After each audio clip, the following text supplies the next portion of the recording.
In our last two episodes, we saw that in 44 AD, Herod Agrippa executed James, the brother of John, and imprisoned Peter. However, Peter miraculously escaped with the help of an angel. Later that same year, Herod Agrippa died a sudden, painful death after God judged him for his impiety. In this episode, we're in the year 46 AD, when the church in Antioch sent a relief fund, money, to the church in Jerusalem. It was a big deal, and to see why, we need to start a few years earlier in 43 AD. In case you've forgotten, understandably, here's a super brief recap of how we got here. After Stephen's persecution and martyrdom in 33 or 34 AD, the Hellenist Jewish believers fled to their hometowns to escape persecution. Naturally, they started churches there. Philip, a Hellenist Jew, went to Samaria, preached to the Samaritans with great success, and then converted an Ethiopian eunuch. People outside of ethnic Jews were receiving the gospel. Then Paul gets permission from the Jewish high priest to go to these cities that Christians have fled to and to bring them back to Jerusalem for punishment. However, while en route to Damascus in 34 AD to hunt down Christians, Paul has a dramatic conversion when he receives an appearance from the resurrected Jesus, who calls Paul to be an apostle to the Gentiles. Over the next several years, Paul goes into Arabia, then back to Damascus, then to Jerusalem, and then home to Tarsus. All the while, he is preaching and refining his argument from Scripture that Jesus' death and resurrection mean Gentiles can enter into the community of believers without becoming Jews first. And then there's Peter, the leader of the early church, who has been preaching, teaching, and healing in Jerusalem and the cities of Judea. Peter has his vision of impure animals and a sheet lowered from heaven, signifying that dietary laws are no longer a point of division, and converts the Roman centurion Cornelius and his entire household, which was 40 AD. However, despite these initial Gentile conversions, the issue of Gentiles in the family of faith was not yet settled. And then Antioch. With upwards of 500,000 people, Antioch was the third largest city in the empire after Rome and Alexandria. It was 250 miles northeast of Jerusalem on the Orontes River and was a major stop on the east-west and north-south trade routes, an international intersection of the ancient world. The church in Antioch was different from other Hellenist churches because it had many Gentile converts, not just Hellenist Jews. So the first significant question the church faced, can non-Jews be believers, had evolved into, how would a mixed church of Jewish and Gentile believers even work? You see, the Jewish Christians continued to follow their Jewish forms of faith, eating only kosher foods and circumcising their sons.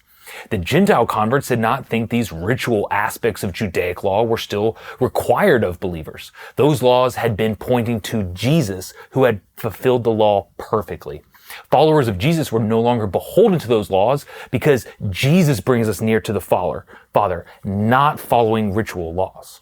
So, what do you do when Jewish believers cannot share a table of fellowship with people who do not keep kosher? And they probably think that Gentile believers should get circumcised as well.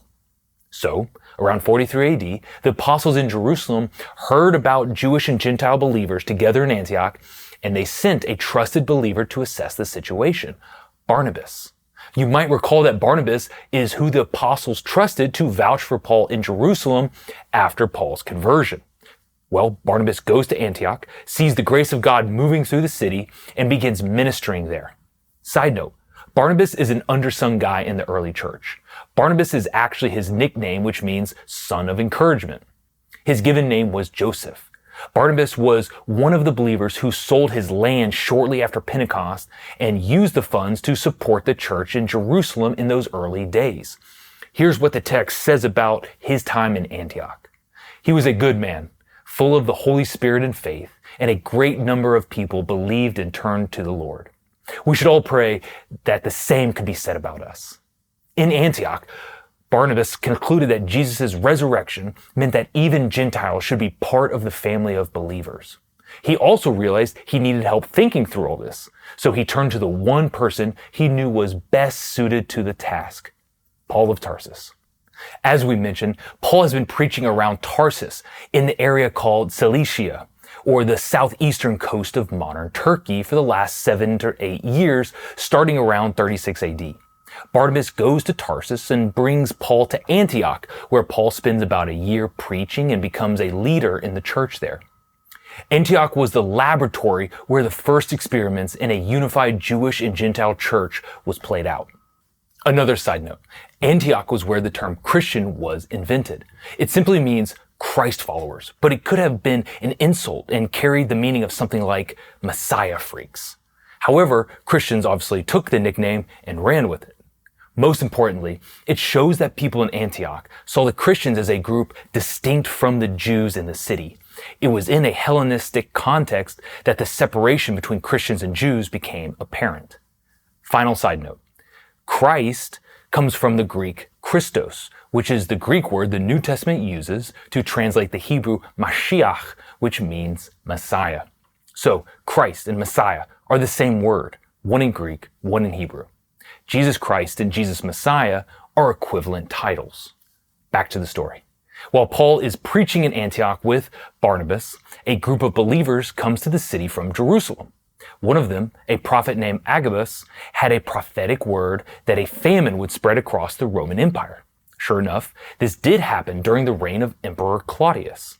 And when it happened, what was the reaction of the mixed Hellenist Jew and Gentile church in Antioch? They pooled their funds and gave it to Paul and Barnabas as an offering for the church in Jerusalem. Paul and Barnabas made their way to Jerusalem in 46 AD, delivering the famine relief funds to the apostles. The church in Jerusalem had been through hard times. After Pentecost, the believers had pooled significant amounts of money and their land to share with the out-of-towners and the poorest among themselves so that everyone could stay in Jerusalem at the start of the church. Then persecution grew, as we saw in our last two episodes, and now there was a huge famine. So Paul and Barnabas come into town with the relief offering from the church in Antioch. This is a big deal. It acknowledges that two churches from separate cities see themselves as bound to one another. The struggle of one church affects the other churches. Even more, the church with all those Gentiles is giving to the mother church, the church with all the Hebrew believers, the Jerusalem church. It doesn't seem like a big deal to us now, because we have 2,000 years of practicing what was happening for the first time in Antioch in 46 AD. The relief fund was a huge step, but Paul and Barnabas' visit to Jerusalem also solidified the ongoing issue within the church. How should Gentiles be Christ followers? In other words, do they have to get circumcised first and follow dietary restrictions to be legitimate Christ followers? The issue was discussed during this visit, and in chapter 2 of his letter to the Galatians, written in 49 AD, 2 to 3 years after this visit, Paul talks about the outcome of the discussion. Peter, James the brother of Jesus, and John, the leaders of the Jerusalem church, all agreed with Paul and Barnabas that Gentiles could become Jesus followers without first becoming Jews. That is, without getting circumcised.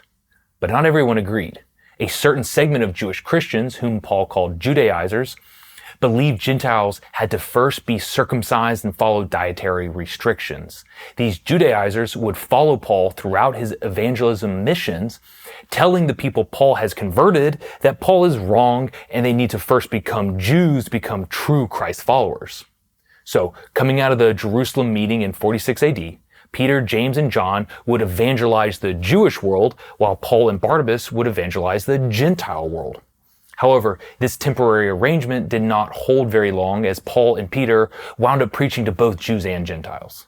But it was the agreement necessary to keep spreading God's word in those early years when all the finer theological points had not yet been ironed out.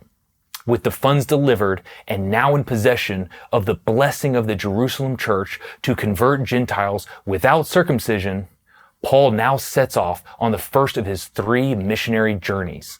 Missionary work that moved Christianity from a sect of Judaism in Judea to a worldwide religion that soon had more Gentile believers than Jewish believers.